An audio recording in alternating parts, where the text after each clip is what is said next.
But other than that, have recovered well, so it should be okay. So we'll just start with the the brief presentation for today. So I have been doing this presentation for last several years. As Dr. Shivani has told, I've done similar presentations of inspiring people on entrepreneurship and helping them understand and start a business. So what you would see in today's slide is basically how I have bootstrapped my company 8 years ago. So it won't be much of theory today. It will be more practical examples. It will be more of how you could actually do it if you want to do it, if you've already decided to do it instead. So that is how we will be, pitching through across this presentation for the next 30 minutes. So what you would, see on your screen right now is a little about Signicent. So Signicent, the company have started back in 2012.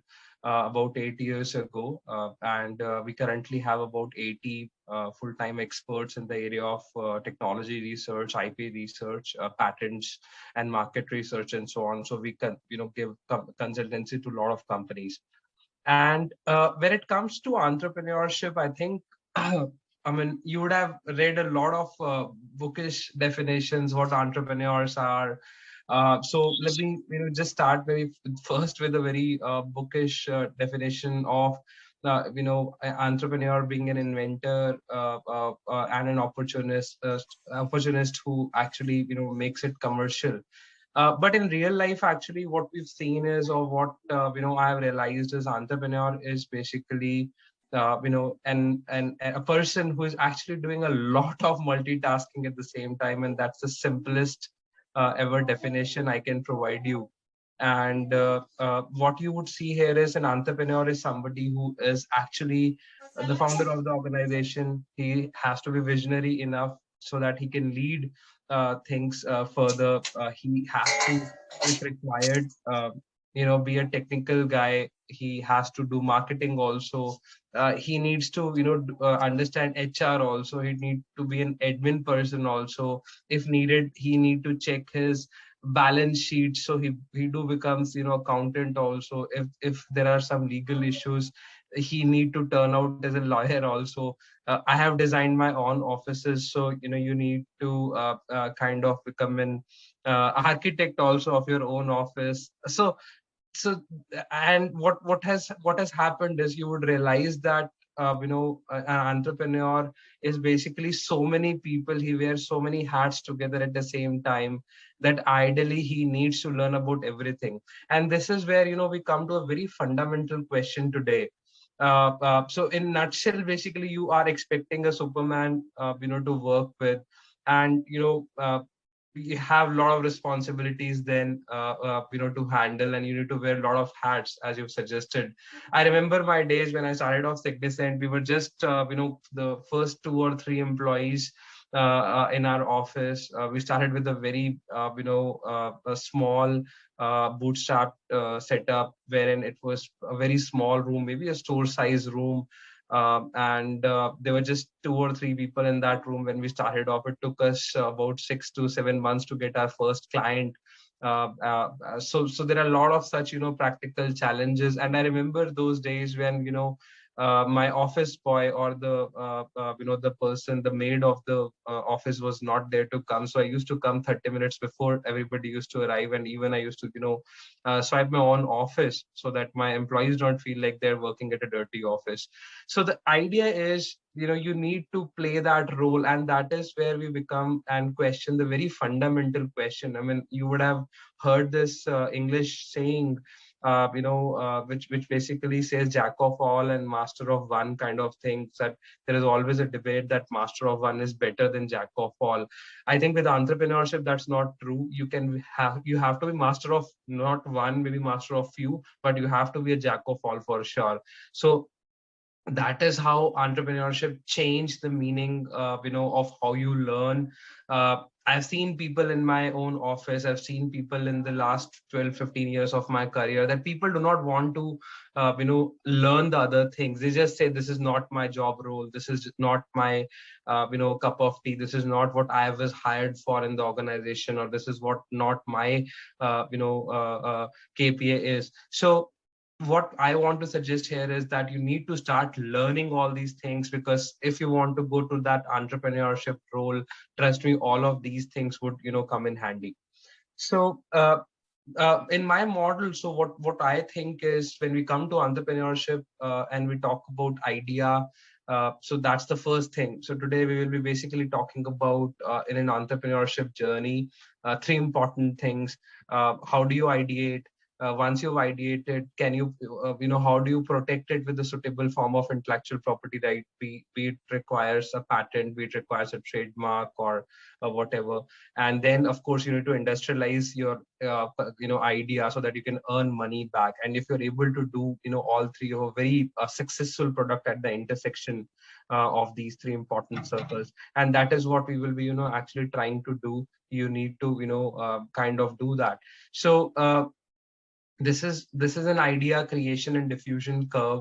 Now I'll spend a couple of minutes on this important slide, because when I have been taking such sessions physically also and virtually also, a lot of people ask me that, how do we ideate? That's the first fundamental question. We do not have idea. We do not know, how to start a business. Does idea always need to be very unique to start a business? Can it be improvisation of somebody's ideas? So these are some very practical questions people do ask. And just to give you an answer, ideation is something that you need to find out yourself. Very importantly, you can read blogs, you can read journals, you can you can understand maybe the area that you're currently working in could have some challenging problems that you think, if I'm able to commercially solve them, I can earn money while I'm solving that particular problem. So it's more of a problem solution based approach. What I would like to just give you is a fundamental how you could actually increase the quality of the ideas that you may think of. So first thing that you would see here is, as you would see in here, this is a curve. Now just to give you an example to understand this curve, so Maharashtra, as like Punjab today, I think is going through a very strict COVID procedures. We both the states are seeing an increase in COVID numbers. But let's fast forward two months from maybe from here, and imagine that this is gonna once again dip down. The curve is gonna come down. So if we understand that problem, so imagine that we guys will be struck just office, home, or working from home, and just that. So we're not able to go out somewhere. So let's say if we want to decide, for 3 or 4 friends sit together today, or 3 or 4 professors sit together today with their family members, and they want to ideate which is the next holiday destination we want to go with, as soon as the COVID restrictions are relaxed a little. So what you would see is, you would be basically starting ideating.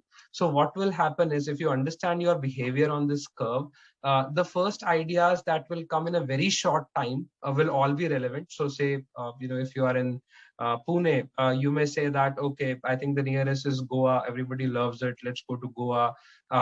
The other thing, the other people may say, so Goa we visited so many times. Let's go to maybe Coorg or some other hill station, nearby, where we can enjoy the waterfalls, etc. So while all these ideas are very relevant, but what you would also understand is that these ideas are basically, obvious. They have been explored a lot of time. You have used them, people have used them, so there is nothing unique about it. But then yes, they are very relevant solutions to the problem that you're trying to solve. But then some of the people in the group may say, no, I mean, we have done these destinations a lot of time, these are very commercial destination. Why don't we find out maybe some untouched village, some area where we have not gone before? And what you would realize is, the time that you're spending in ideating is going down, and so does the quality of ideas. Interest is getting lost. The time is passing by. Some of you already packed up by now, saying, "Yaar, ye to har baar hota hai. We always plan and we don't go anywhere. It's just discussion, discussion, discussion." And then, if you do not give up, hope beyond that point, and you keep ideating, you may actually end up having a very good idea, a very good destination, which is less commercial, less traveled. You would enjoy that, and it is still not, Goa or Coorg, which have been, very relevant. So this is how the ideation would actually work. So whenever you're trying to solve a problem for a business perspective or in your life, you need to give ideation good amount of time. You need to keep discussing the idea within, so that you could actually find out the right kind of idea for you to work upon. And so that's how you ideate.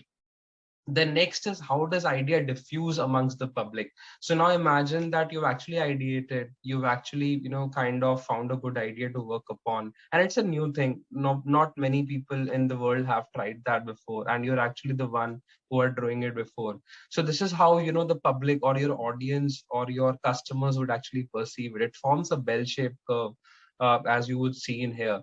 So what would happen is, again, I'll give it with an example. Remember the days when e-commerce was not very acceptable, maybe a decade ago, when Flipkart first time launched the cash on delivery. Now you can do a introspection at this point of time. How many of us, when Flipkart was launched, was ready to buy online? There were doubts, right? You wanted to make sure. You had a lot of doubts. Is it original, or are they going to send us counterfeit products? What if I give money and the product never comes? What if it's just a scam and nobody's wanted to buy? So that's how we started perceiving e-commerce business in those Flipkart days. But then if you think that there is a class of 100 students, or if you think there is a circle of 100 friends, only two or three people were the initial risk takers who actually thought, "Nay, it's okay. They're giving us 15-20% discount. Why should I buy in retail? There is cash on delivery policy. So when the package arrives, I only then pay. There is a good return policy also. If the product is counterfeit, I can always return it. So it's worth taking risk."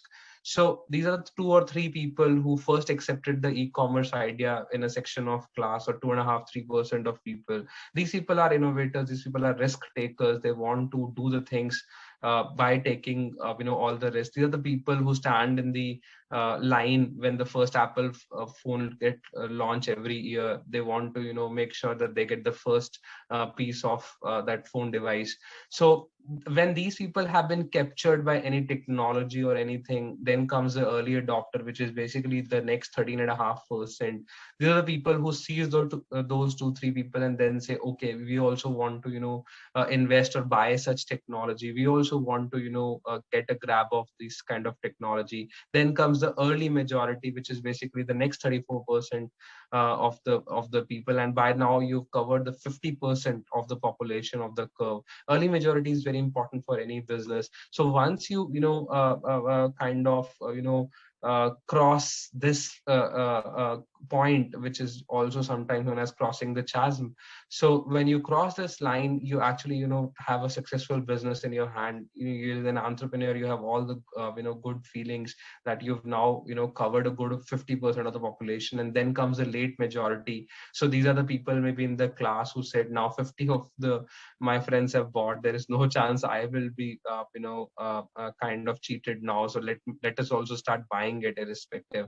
Probably these were our parents. These were our parents who always were skeptical of e-commerce. Now my mom, for example, go ahead and buy on Amazon or Flipkart these days. So our parents kind of also shifted.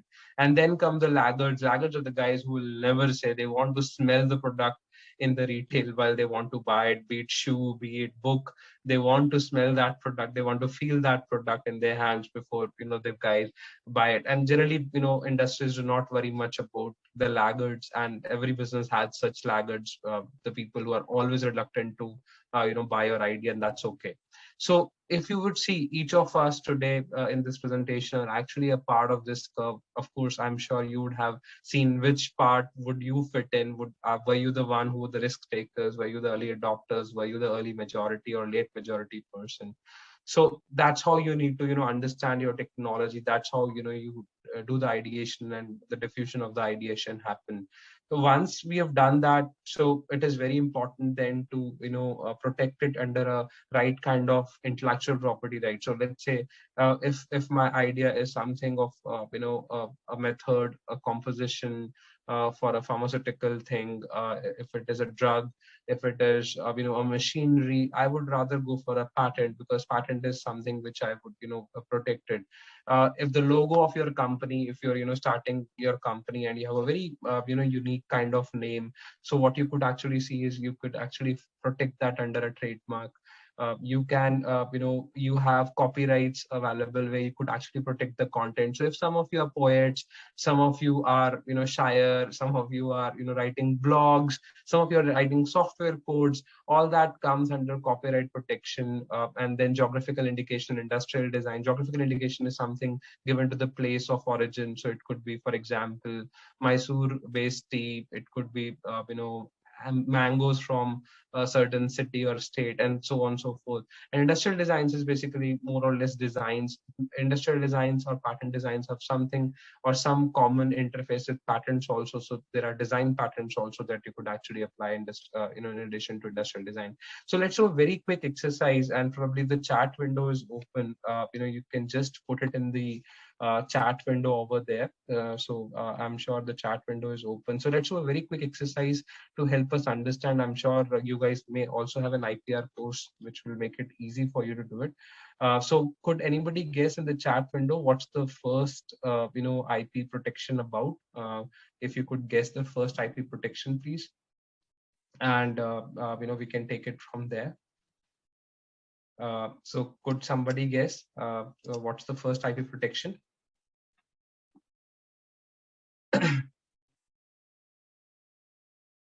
You can just okay, so I think Amit Amit ji and Sejal and Dr. Sneha have put trademark, which is correct. What is the second one? Could you guess the next one, please? So this is okay, yeah, so it could be Dr. Sneha design, it could be patent, depending upon what kind of protection we're talking about. Is it just the design of the mask, or are we also talking about the layers that are there to give the protection in it? What's the third one, if anybody would like to guess? What about this book?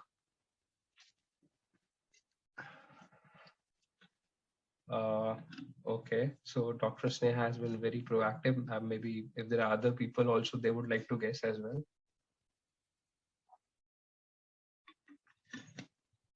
Okay, so Amit ji has said copyright, which is again correct. So that's a correct answer. Yeah, so we have another answer on copyright. How about this secret formula of Coca-Cola?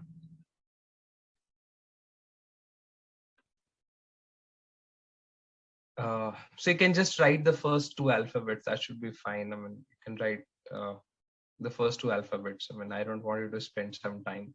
Okay, so this is basically trade secret. I think somebody has actually guessed it right. So what about this bike design? This bike that if you were actually producer of bike, if your business is about bikes or one of the accessories of bikes, so what would that be? So this will be falling under a patent. Then what about this phone design? Can somebody guess about the phone design? Yeah. So it is again a patent, as Dr. Sneha has guessed. What about this painting? If you are actually a painter, so you could actually put that also in your chat. What would be this? Yep. So yeah, so I think Shubham has actually guessed about copyright, which is correct. Yeah, so just to give you an idea, so all of you are actually very right. So this was just to give you an idea that yes, this is how uh, the IP works. So once you have idea, then you protect it before you start selling into the the other organizations. And this is where a lot of questions have come to me. A lot of entrepreneurs actually ask me, when is the right time to once we have the idea, once the right time to file for a IP for it. So the smart answer is that once you're ready 50-60% with your idea, you should actually look for protecting it. I got calls from my friends every time. Of course they are friends, so I have to do a free consultancy to them. But what happened was, so for example, one of my school friends called me 2 days back. I was actually due to COVID, wasn't unable to take and talk to him for the last entire week. He was trying to reach me very desperately. So he called me for a purpose. He said, and then finally I talked to him a couple of days ago, and it was a panic call, and I can judge that. So his idea was he was working on something very existing. He was working on flower pot business. So he started off a business. He invested about 25-30 lakhs, wherein he started off a small factory kind of setting, and he said that I wanted to manufacture these flower pots. The problem is I actually build a mold for a flower pot design, and the minute I launched it in Delhi for the first time, there is a particular company that just went ahead and copied it, and now because they are older than me, they have this good sales channel. They are already linked with a lot of shopkeepers to sell my flower pots. They are just not copying my design right now. They have already put in the market, and now they are threatening me that rather we will sue you because you have copied our design. So this is how the IP would actually come to his protection. Now imagine, take a minute back. Had he not rushed into putting that novel flower pot design into the market for the first time, had he design patented it, and then maybe delay it by 15 days, and then once it is filed, of course you can launch it in the market. Of course, the protection comes when the patent is granted. You cannot do much when it is pending, when it has not been granted. However, it does send that kind of fear in your competitor's mind that yes, this patent are this design is design patented or patent pending, and we should not copy it tomorrow. We cannot sue that person. So that is where it is very important that whenever you are making something with your R&D money, with your sweat, with your time, by cutting down on your family's time, you should make sure you should protect it in the right kind of manner. And that's how with an example I try to explain the importance of IP for any kind of business that you would be doing it. Now coming back to the entrepreneurship, I mean, you would have a lot of doubts. So you would see in this list, if you're reading, we've already covered a lot of it. I think my personal favorite would be, is a never-ending family pressure, because I know that how I work despite COVID, or despite any situation. We entrepreneurs have to keep working all the time. We cannot crib. There is nobody who would listen to us because you're at the top of the pyramid. You cannot put complaints. So you need to come out with the solutions of every kind of problem. And of course, this brings in a never-ending family pressure. You are not able to give time to your children. You're not able to give back time to your family. So I think family need to be very cooperative, and I mean, so by any thing. That's my personal favorite. The family pressure would always be there. And the second is the working very long hours. If you think that you are an 8 hours, 9 hours guy or girl, probably entrepreneurship may not work with you, especially in the next first few years.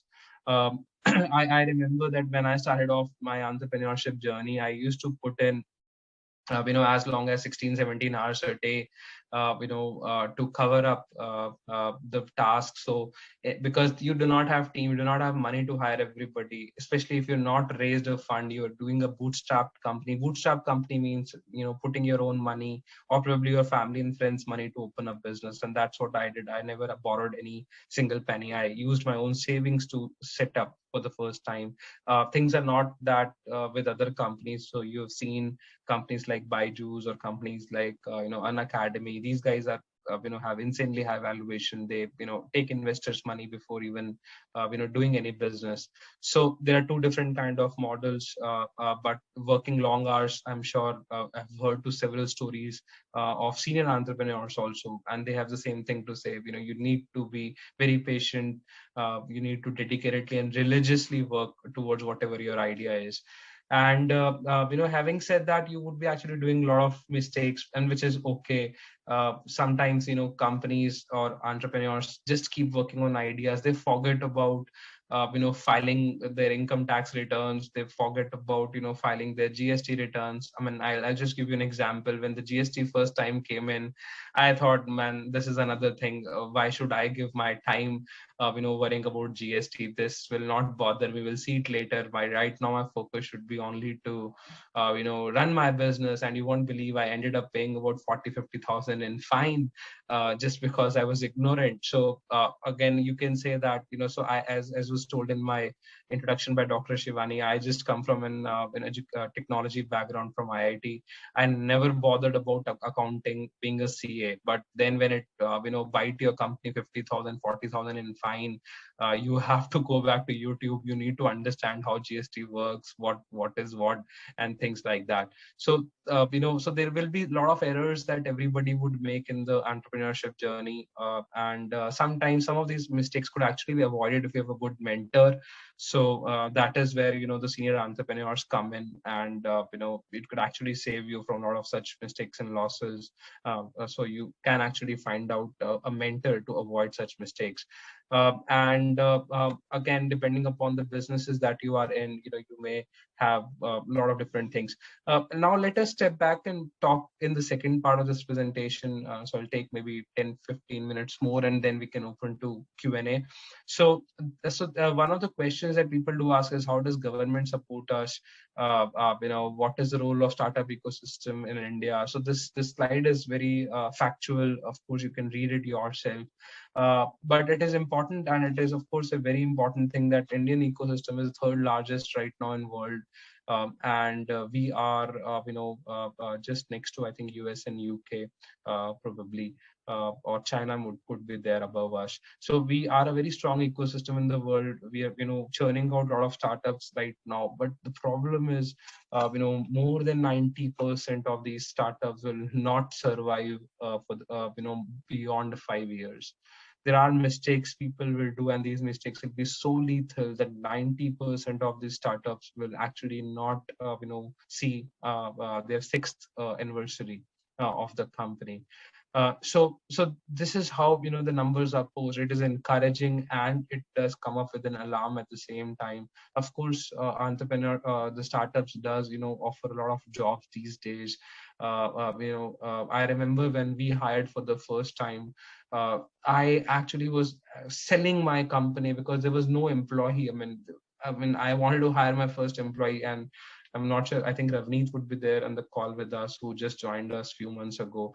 Lalit is one of the employees that started off, with us for the first time. And I remember how we pitched our first two employees. As a CEO, you need to sell your company that guy, because you do not have infra. You cannot have an Infosys like of infra. You do not have Google like infra. You do not have goodies to give away, and that's what employees like. They need to have latte, cappuccino, hot chocolates in their coffee machine flowing all the time. Now we have it. After 3-4 years of running Signicent, from a basic coffee cup, from outside, vendor, to bringing a machine inside, and now we have all that, variants of coffees and teas flowing in from our vending machines. But so you need to walk that path, and you need to commit those errors to come across. And it is important that you should try and keep those errors. So I always believe these errors has to happen as early as possible, because the delayed the errors you make, the cost of those errors would actually be increased. So if I do error now with 80 people team, the financial impact on my company will be much higher, versus if I have done the same errors when we were just 4 or 5 people, right? So that is how you need to kind of check. And this is some other factors. So there are a lot of incubators and accelerators. Again, I'm not very sure if DY Patil University offers such incubators, but I'm sure they must be doing it, or they are about to do it. So a lot of universities these days does allow their own companies to get incubated, so that they need not worry about rents. At least they get good panel of advisors. They get help that they need.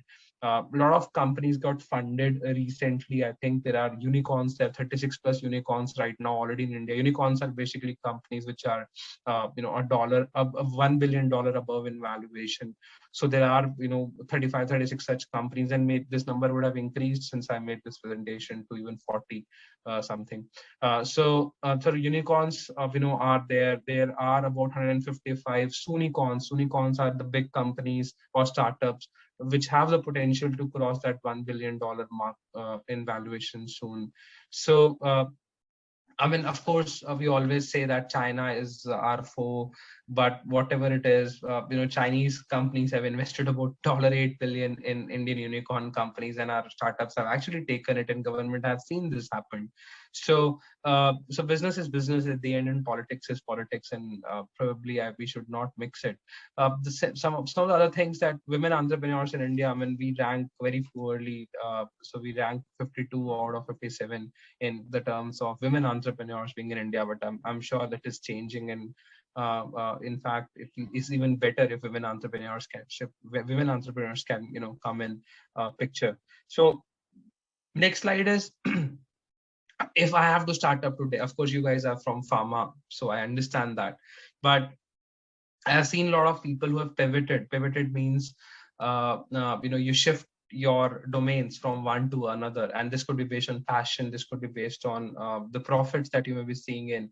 So this is how the Indian startups have actually worked these days. So you would see there are a lot of healthcare. 14% of, in orange, you would see 14% of the startups have actually come in healthcare.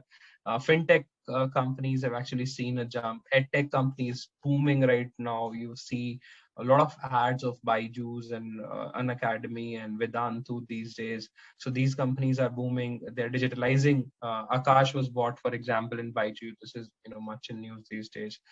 Travel and hospitality, real estate and construction, automotive, food and food technology, mobility, agri-tech. So these are the areas, a lot of companies are now investing in, and probably, you can choose as an entrepreneur which area you want to go in.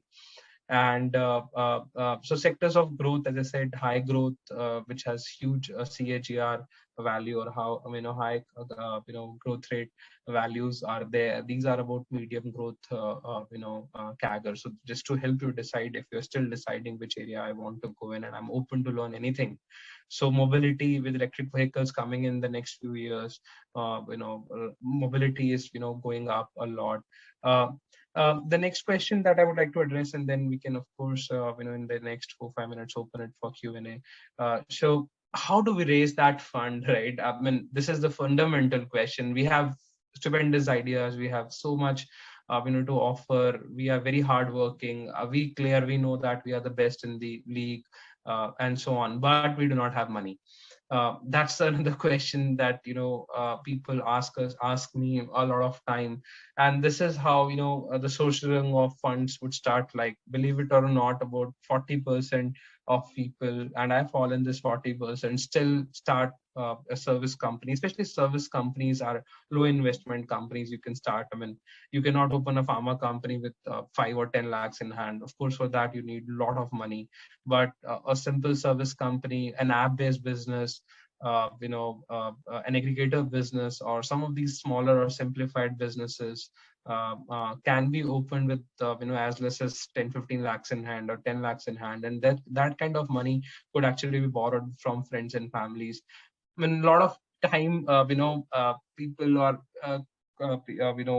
especially the bachelor people, asked me in IITs that, our family is not going to give us money. They always tell us, we have given enough for your education. Now is the time you have to go back and do the job and give the money back to us and the family, and we will not give the money. So I, smile, and I tell them this question, that go back to your family and ask them how much have they saved for your marriage, especially girls, if they are there in this group. And again, the money is there. I mean, generally speaking, I won't say in every family is that, but even a middle class family do save about 5, 7, 10, 15 lakhs right now for marriages of their kids.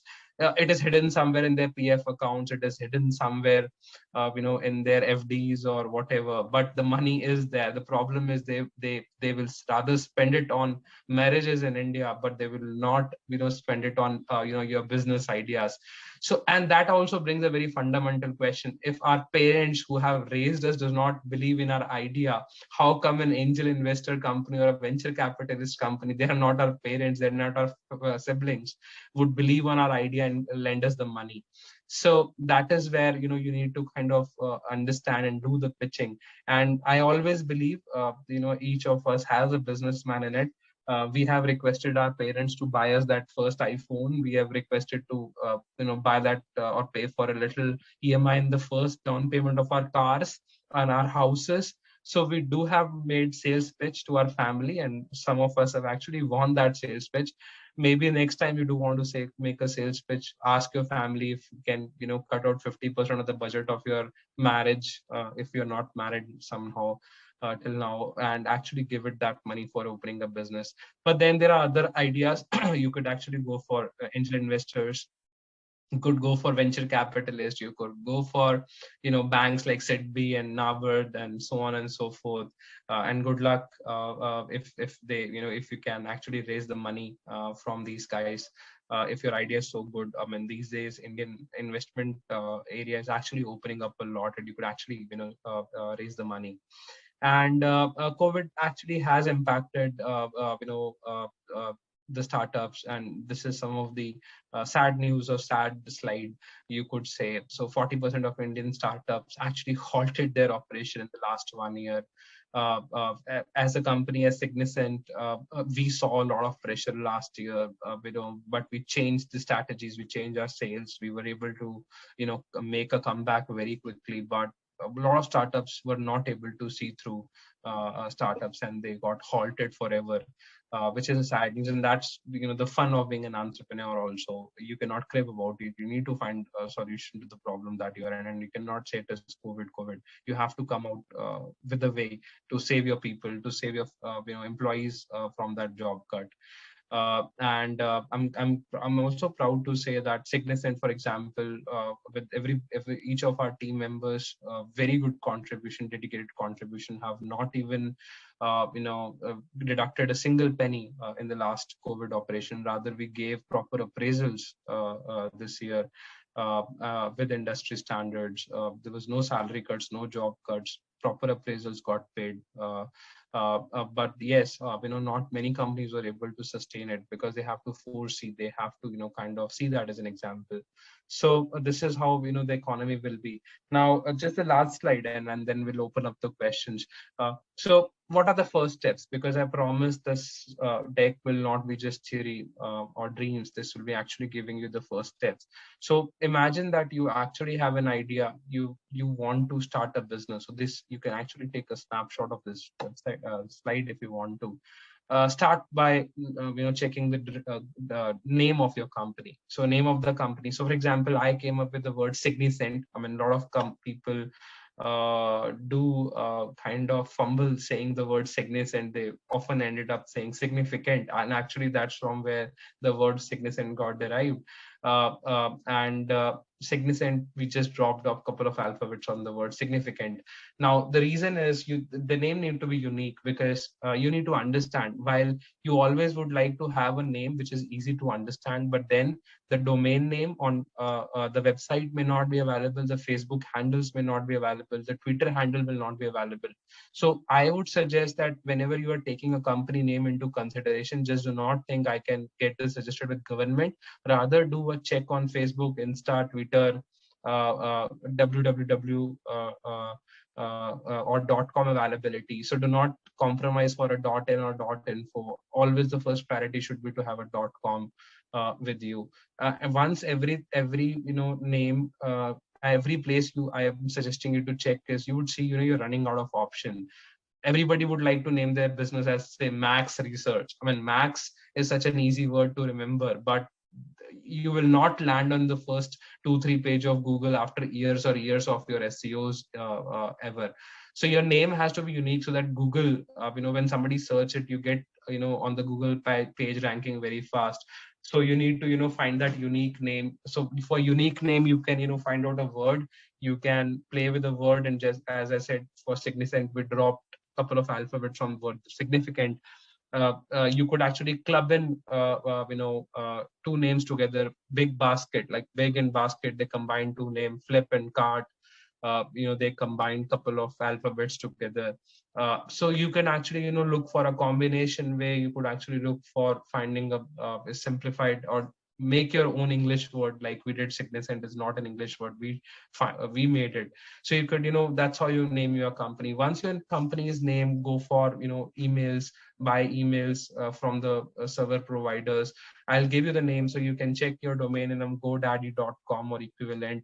If you want to go for a server and if you want to buy emails, there are a lot of hosting services, Dreamhost, Bluehost, HostGator. So these are some of the names of the companies you could actually buy or host your website on.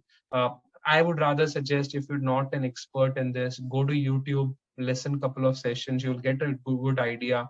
And if you want to pay about 25-30,000, hire an IT company and they will take care of all this headache while you can focus on your business. Then you can come to incorporation deeds.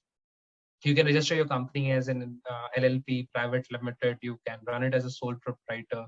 So for LLP and private limited, you at least need two partners together to open the business.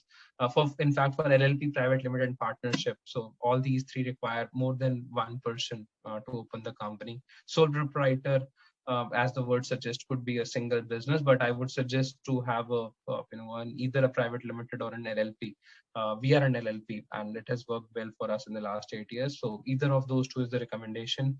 Get your deeds done, go to court, register your partners, open your current account in a bank, go with the part. So if you're into exports or company who does business with outside India, it is very important. You should, talk to your bank for a good conversion rate. So say if you get $100 for your business tomorrow, they will play a lot that $1 should be equal to how much INR. So you can negotiate on your banks with that. If you're an Indian company, you probably need banks which is more good for your financial transaction and trusted.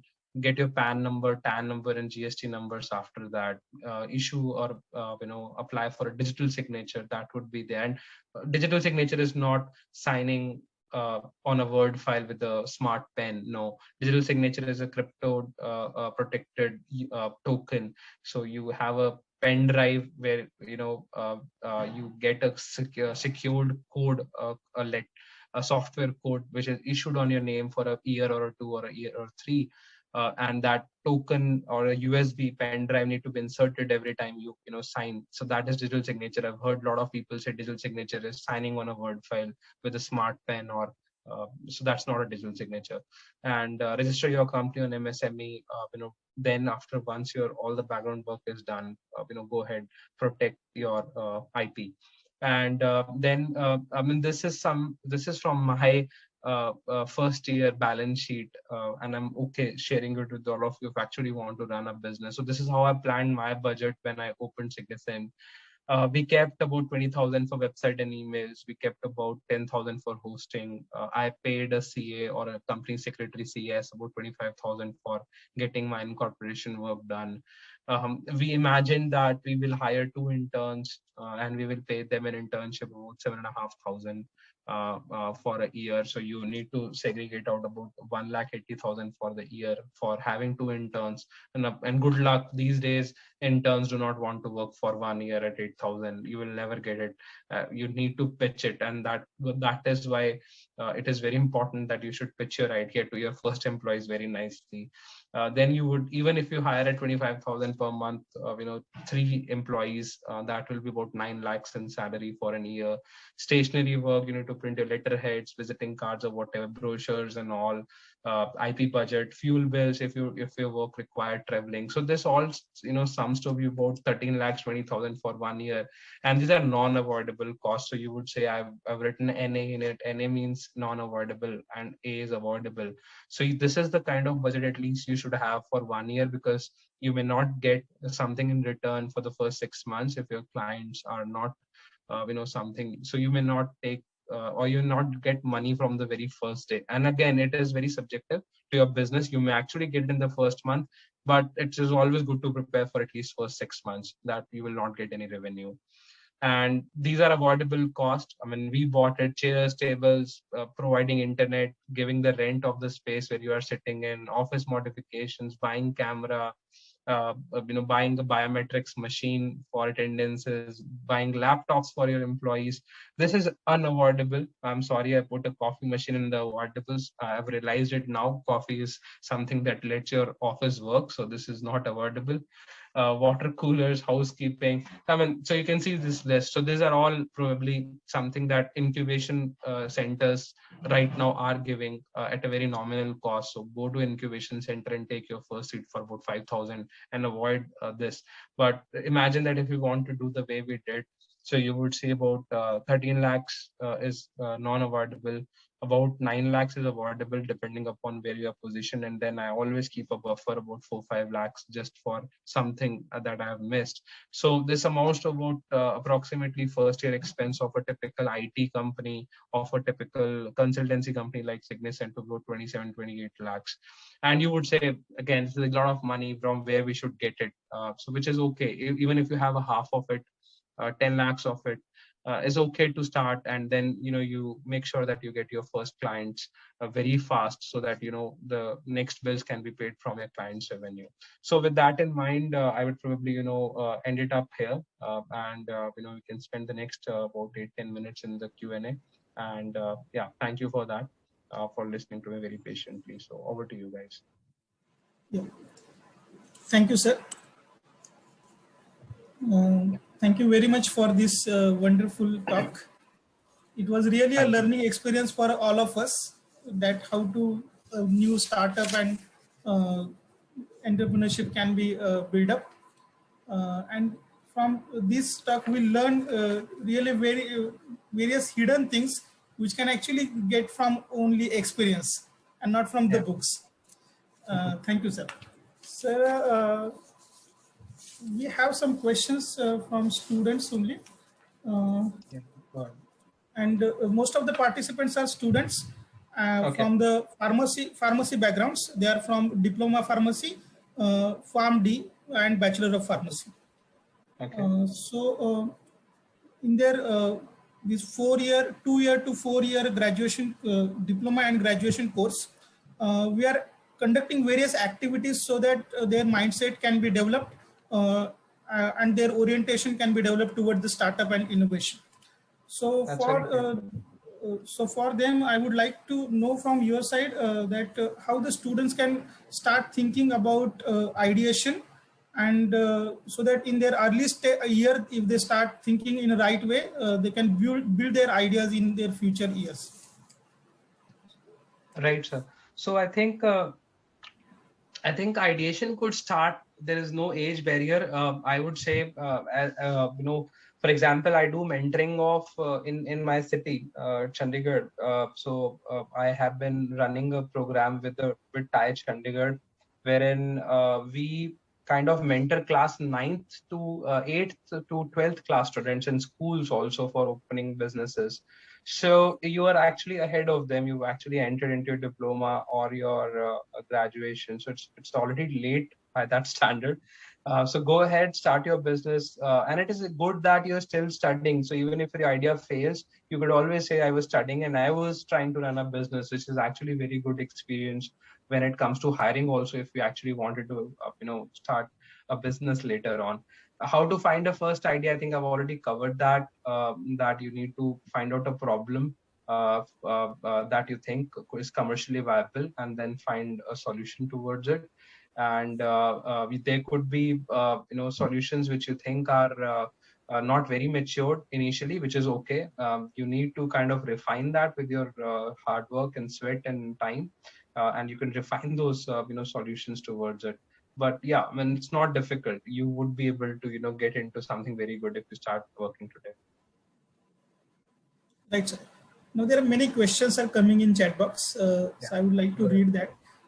Sir, is there any fellowship that you know for in India that can encourage students to pursue entrepreneurship in their early age? So I don't think, I mean, I'm sorry, I do not have a direct answer for this. I've not heard of any fellowship, but what I would suggest is there are so there are 2-3 ways. I mean, if you're doing it for a certificate, I mean, to be honest, who cares if you are, running entrepreneurship from a university or IIM? If you want to learn it, go ahead and YouTube. These IM professors or these MIT professors have their sessions recorded these days on, and they are giving it in TED Talks and everywhere for free. So if you are just looking for an inspiration, go ahead, listen to YouTube or a TED channel. You will be able to get it.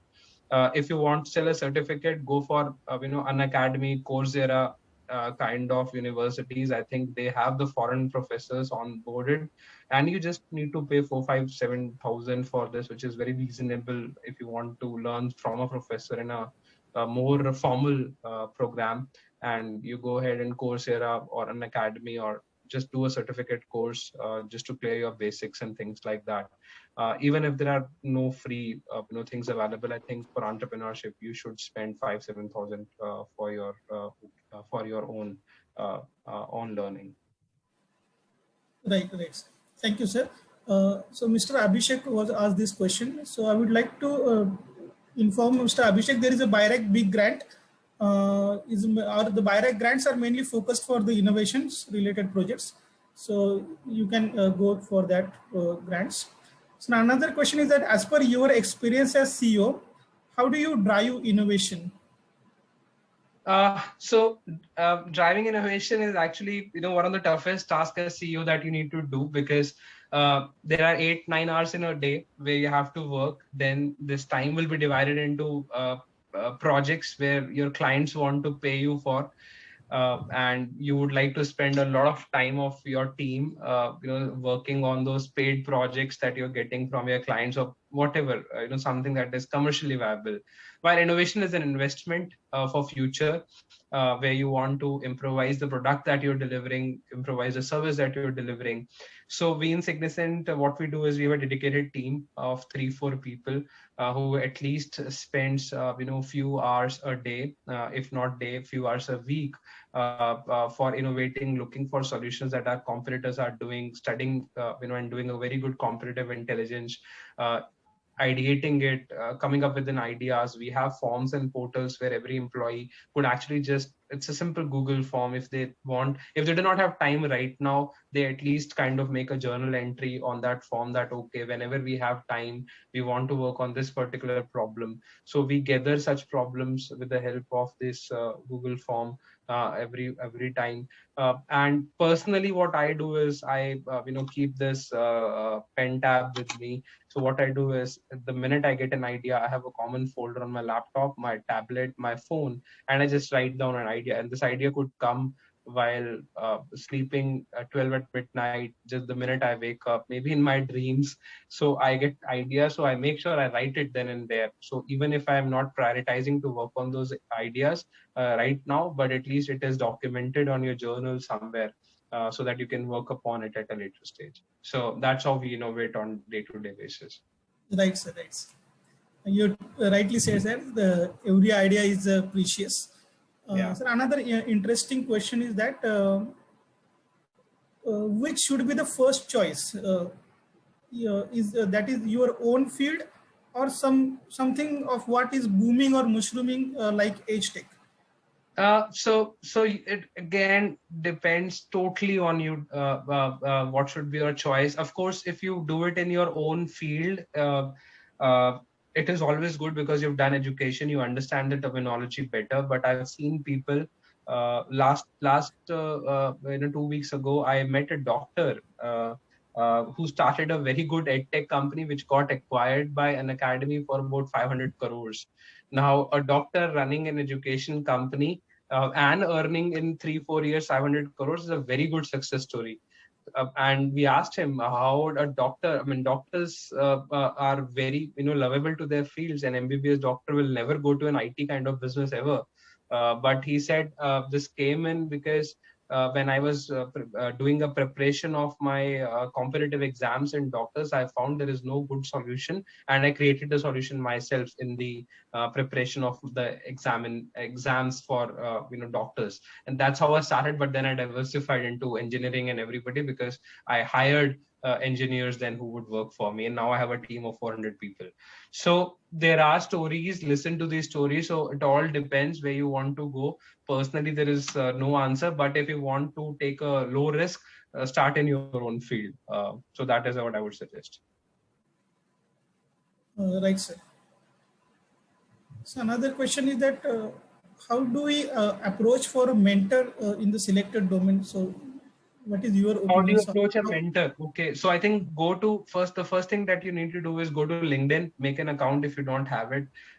Try and follow people that you think you can idolize, that are working in the similar areas that you want to work in. Follow them. Try and talk to them. Try and schedule appointment with them. Tell them your interest, and if you think they're not able to do it, listen to them in conferences. Listen to them on YouTube. Listen to them about on when when they have written a blog or written article in newspaper. That's how you kind of start finding people. Become a member of groups. There are a lot of groups. As I said, TIE is one network which is very good for entrepreneurs, especially for students. It's very cheap. The membership starts as low as 5-10,000 for a year. So you would see a lot of entrepreneurs, 500-700 entrepreneurs in each chapter, who could actually teach you, who could actually save that 10,000 back when you will be actually doing such errors. So you can actually network with them, you could actually learn with them. So I highly recommend, maybe TIE Pune is a chapter, so go to TIE Pune, and for students, I think it must be very cheap. So become a member of such forums where you could actually meet the like-headed people in your area. right, sir. There is one question from Kevin Sani. Sir, did you do some job before starting your own Yes. company, and for how many years? And how that Okay. I would also like to add that how that experience helped you to start your companies. Yes, so I did job. This is again another. This could be another story. I am giving a TED talk, a TEDx talk in Kanyakumari. I'll be traveling to Kanyakumari after 10 days from now, and so I'll just give you a very small story. So yes, I did a job. Entrepreneurship was something never I thought I could do it. I was just maybe just like you, a student, and from IIT who wanted a job, and I actually got my job. Once I got my job, I got thrown off. It was recession of 2008. If some of you remember, you may be in school at that time, but professors may remember. 2008 recession came in. We were about 15 people from different IITs who were thrown out of the jobs that we were hired for. And still, I never thought of entrepreneurship. I went for second job, and I worked for about 5-6 months in this company. Did not like the culture, did not like the office environment. I shifted that to a third job then, for where I started enjoying. It was in Hyderabad, and I worked for a couple of years with them, learned a lot, and then all of a sudden I got a call from the second company where I worked for about 5-6 months, that they want to start a company, and they said, would you like to join us as a partner? I thought about it, that I'm getting a decent salary. Startup salary is about 10,000. That's what you actually make in the first couple of years if you're not investor funded. So I left my good job for about 10,000 a month in salary, because it was entrepreneurship, and that's how it always starts. Very less financial returns, and I started it after my third job. So I worked with them. We did about 1 crore in sale in 2 years with that company. In just 2 years, I was handling the sales, and then they ditched me. They kind of forced me out of the partnership. They said, we don't need you. You can get out now. And so the fourth company, which was supposed to be my company, actually ended up like a job, because I was ditched out. And this is why I told you, learning legal is very important. You cannot complain if you got ditched out of a company, that I was not a lawyer, how could I have done it. I cribbed it, as anybody would at that time. But now I realize it's not it's not their problem, it's my problem. I should have learned my legal very well, that they should not be able to cut me out of my partnership. But that's okay. This is how I learned. And then I opened Signicent, which have now done very well so far, with every of my team members' help and hard work. So that's the journey that I have. So I've learned on the path. I've done mistakes. I have not been lucky, especially in the first 4 jobs. I have not 3 jobs. I have not been lucky at all. So this was how I kind of entered into entrepreneurship. Thank you very much, sir, for sharing your story. Sir, another important question is, while facing failure, what kind of mindset you have that keeps you going? Uh, that's a very good question. So when you fail, what do you do? I mean, there are two choices. Either you crib, as I said, I've been staying from the starting of this presentation. Either you crib or you find solution. I've realized even if you have to crib, you will find a solution. So if I crib, just go ahead. You failed, start finding a solution to overcome through it, and when people accept that. So my employees often ask me, how can you be so neutral? When there are good revenue, you make good revenue, you're still not happy. When we lost a lot of revenue, you're still not sad. So I call it as being staying neutral, and that's what my theory has become in life now. Stay neutral, do not overreact, do not over depress on any issue, just stay neutral. Today is bad day, tomorrow could be good. If today is good, tomorrow could be bad. So be prepared for such failures and up and down. That is what entrepreneurship is all about. Just stay neutral, look for solutions, overcome your failures fast. I mean, if you failed, you could actually do nothing about it. You can just take your lessons and move. I know you would have read that in a lot of books and articles and quotations, but this is how it is. Just do not crib a lot. Find for solutions, learn from it, and quickly, stand up and start making preparation for your next thing. Truly said, sir. And it applies to everywhere actually, to importance of being neutral. So at the end, sir, the last question I would like to ask from our side, that what mantra that you would like to give us for these young entrepreneurs for when they are starting their journey for the any startup? What is the mantra for a young entrepreneur? Yes, sir. Yes. Okay. So see, there is no mantra. So it could happen to you at any time. As I said, I gave you my example. I've heard so many examples. There are people who are born to be entrepreneur, and then there are people who are, who decided while they are on their journey. I was on the second part of the story, and a lot of people are. They never think of running a business. Uh, there is some research which says you go into the business once you're in pain. Maybe it is right, I'm not sure, but and then there are there are businesses who actually started, they wanted to do a business and they were very clear, because they came from a business family or whatever. So motivation could be any.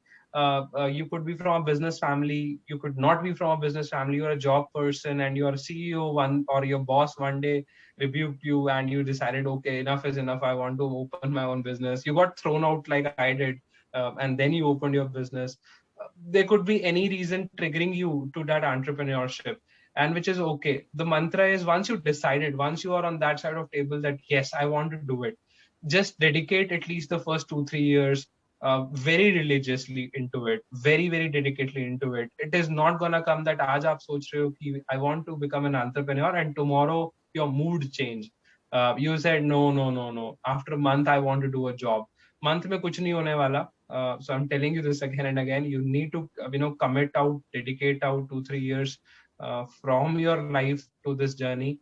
And then after 5 years, 90% of us do not make through. That is a brutal truth. So you would see the kind of dedication that is required. So be dedicated, be always ready to learn.